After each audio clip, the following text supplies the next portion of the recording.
Bonjour les Anandiens, je suis à Shanghai et je suis ravie de vous retrouver ce lundi dans les lundis d'Ananda pour vous parler du sujet de la douleur. Alors pourquoi la douleur?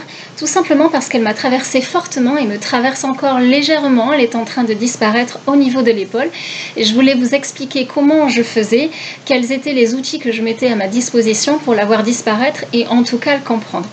Vous n'êtes pas sans savoir que le corps, la souffrance, la douleur, la maladie, le mal nous dit quelque chose à un moment donné concernant notre âme et nos émotions. Et il est important de savoir à un moment donné nous arrêter et nous écouter. Alors quand on ne sait pas écouter le corps quand il chuchote, il finit par crier. Et bien c'est ce qui m'est arrivé, moi aussi ça m'arrive. À un moment donné on peut être porté par des émotions refoulées ou des peurs inconscientes qui alors se manifestent. Et il faut alors savoir se questionner. C'est ce que j'ai fait. On se questionne, on essaie de comprendre, d'accepter ce qu'il peut y avoir, les événements qui se sont produits et qui ont pu amener cette douleur. Alors il y a des outils aussi qui existent et qui sont vraiment franchement épatants, que j'utilise à chaque fois. C'est-à-dire que si jamais j'ai une douleur qui arrive ou que j'ai mal quelque part, je regarde le dictionnaire de Jacques Martel, certains d'entre vous connaissent peut-être. Il y a aussi Lise Bourbeau et Louise Hay. Voilà, c'est les trois livres que je questionne, enfin en tout cas que je vais voir, pour savoir un petit peu à quoi correspond la douleur, l'endroit où j'ai une douleur et qu'est-ce qu'elle veut dire. Donc voilà, moi j'ai été voir au niveau de l'épaule droite, qu'est-ce que ça voulait dire. Effectivement, j'y ai trouvé des choses qui pouvaient être intéressantes. Je me suis alors questionnée sur ce que j'avais, des peurs inconscientes étaient en train de revenir. Parce que j'avais l'impression d'avoir passé un cap, mais la vie est bien faite et on est là pour travailler. Donc youpi, merci, gratitude à ce corps qui s'exprime et qui me dit un petit peu ce que je dois à nouveau dépasser.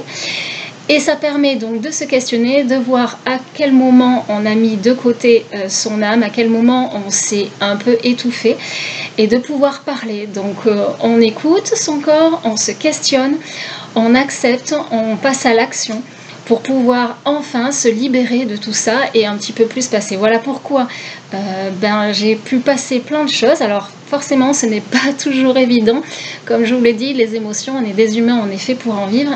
Les émotions ne sont pas toujours agréables, il faut juste les accepter, il faut respirer, comme dit souvent une amie, il faut les goûter. Et ben je goûte à tout ça, je goûte à ce mal qui est là, mais ce mal qui me dit qu'il faut que je prenne un petit peu plus soin de moi. Et alors après évidemment j'ai plein d'outils en ma possession, entre le Reiki, faire circuler mon énergie et l'hypnose qui me permet justement de poser ça, de pouvoir me dissocier de la douleur, parce qu'effectivement quand on pense à la douleur on ne fait que l'accentuer. Donc ça, regardez un petit peu au niveau de l'hypnose, les choses sont très très intéressantes. En tout cas, voilà, de lâcher ça et de les dissocier de notre corps. Et puis vraiment se questionner, se remettre en question. Donc voilà, c'est le sujet que je voulais aborder avec vous. J'ai plein de choses évidemment encore à dire que je vais faire par écrit. En tout cas, vous pourrez lire ce sujet sur mon site internet www.anandareiki.fr dans la rubrique adhérents. Et j'espère répondre au mieux de toutes mes connaissances sur ce sujet. Et je vous dis à lundi prochain et au plaisir de vous revoir. À bientôt.